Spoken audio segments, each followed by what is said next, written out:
은행 대출은 정말 고마운 존재.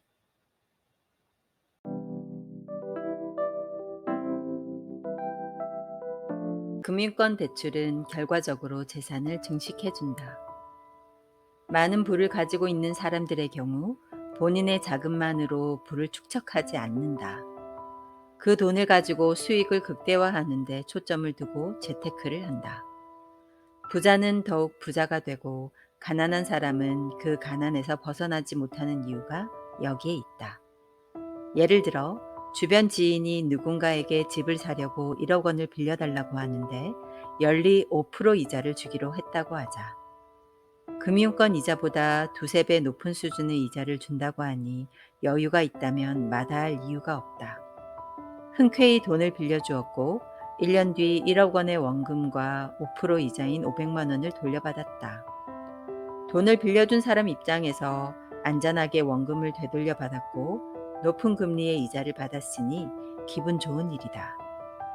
그런데 주변 지인들에게 들어보니 돈을 빌려간 그 사람이 1억 원을 가지고 경매를 해서 집을 샀는데 1년 뒤 그 집의 가격이 5천만 원이 올라 1억 5천만 원에 팔려 5천만 원을 벌었다고 한다. 이 사람이 돈을 빌려간 사람에게 전화를 해서 나 때문에 돈을 많이 벌었으니 500만 원 더 달라고 떼를 썼다고 하자. 돈을 빌려간 사람이 약속대로 원금과 이자까지 다 줬는데 무슨 근거로 추가 돈을 요구하느냐고 대답하는 것은 당연하다.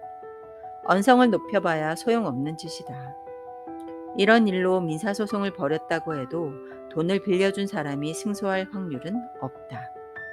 돈을 빌려간 사람은 원금과 약속한 이자를 모두 주었기 때문에 추가로 돈을 줘야 할 아무런 이유가 없는 것이다.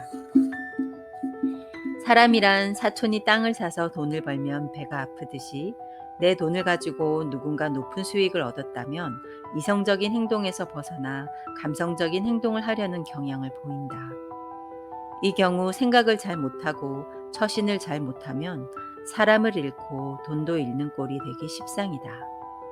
하지만 은행은 다르다. 은행 돈 얼마를 빌리는 그 돈으로 몇 배의 수익을 올리든 상관하지 않는다. 이자만 잘 내면 오히려 또 빌려줄 테니 자주 이용해 달라고 한다. 그러니 본인의 재산을 증식해 줄 수 있는 금융권 대출은 지속적으로 활용하는 것이 맞다. 사채나 사치성 대출은 피해야 한다. 과거에 은행이 없었을 때 있더라도 문턱이 높았을 때는 개인 간의 거래인 사채를 이용할 수밖에 없었다. 사채는 채무자나 채권자 모두에게 불안하기 짝이 없는 시스템이다. 리스크가 크기 때문에 이율이 높게 책정될 수밖에 없다. 안정화되어 있는 금융대출을 이용하지 않는 것은 그만큼 재테크의 기본이 되어 있지 않다는 뜻이다. 본인의 재산을 깎아먹는 대출은 절대 피해야 한다. 예를 들어 자동차 대출의 경우 자동차를 구입하자마자 감가상각이 적용되기 시작하니 채무자 입장에서 손해가 막심하다. 그래서 자동차를 구입할 때도 일반 금융대출을 이용할 수 있으면 훨씬 유리하다. 자동차 대출 외에도 사치성 대출은 피해야 한다. 전세자금 대출도 본인의 재산을 증식시키는 구실은 하지 못하므로 좋은 대출이라고 할 수 없다.